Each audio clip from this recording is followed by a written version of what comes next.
Television has ruined my life. It was so harmless at first. Scrubs on Thursday nights, Simpsons on Sundays, occasionally Martha Stewart.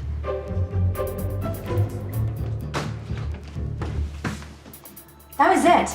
I had a life, I had a job, I had a relationship.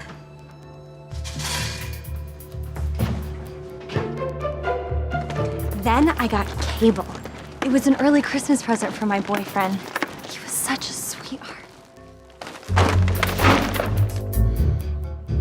Now at this point, I could have easily added 6 Feet Under to my weekly television watching schedule. But they really overdo the whole gay thing on that show.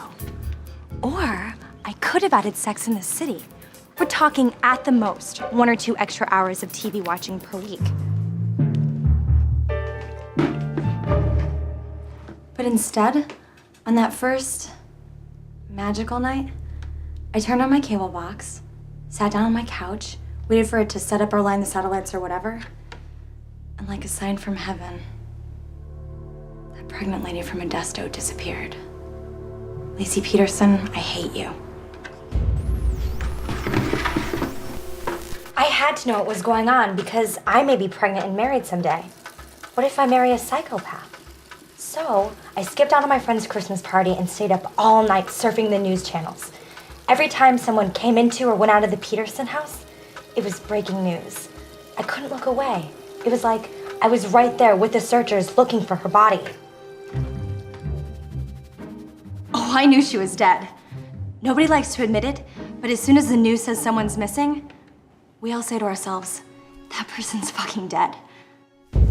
So I'm flipping around and watching the Lacey Peterson saga unfold when something occurs to me. Did you know you can get news 24 hours a day? CNN, Fox News Channel, MSNBC?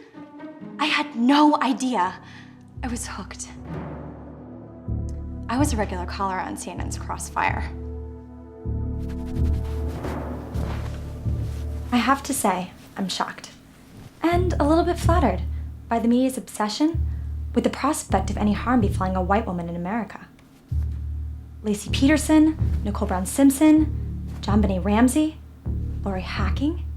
Talk about having an unfortunate name. The runaway bride from Georgia. She lived. I guess it's better to have a bride with cold feet than a bride with cold dead feet.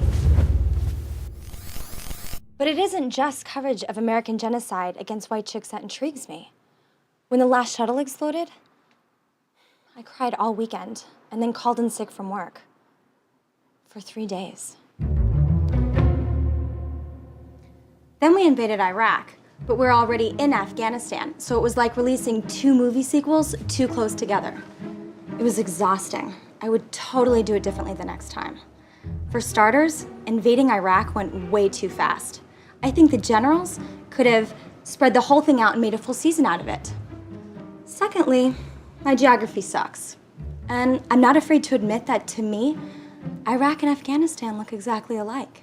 So, if we do the whole 2 wars at the same time thing again, it's cool if one of the countries is in a desert, but the other needs to be in the jungle or the mountains, like Canada. So, if I have to leave the room for a second, when I get back, I know exactly what war I'm watching.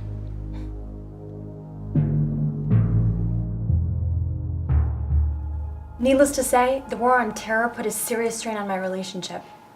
Tonight, my boyfriend came over and threatened to leave me, and I said, fine, but you better not take my cable back. And then he said, you love C-SPAN more than you love me. And for a second, I considered he might have a point.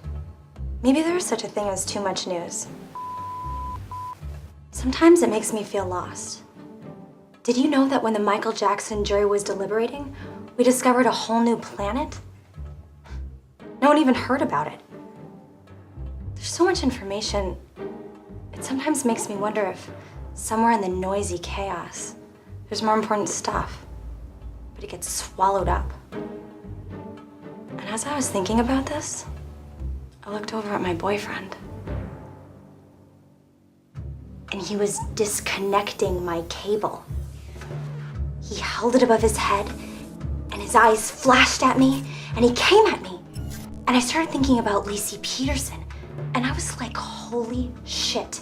I've been dating the next Scott Peterson this whole time, and I didn't even know it. So I did something about it, before anything could happen to me.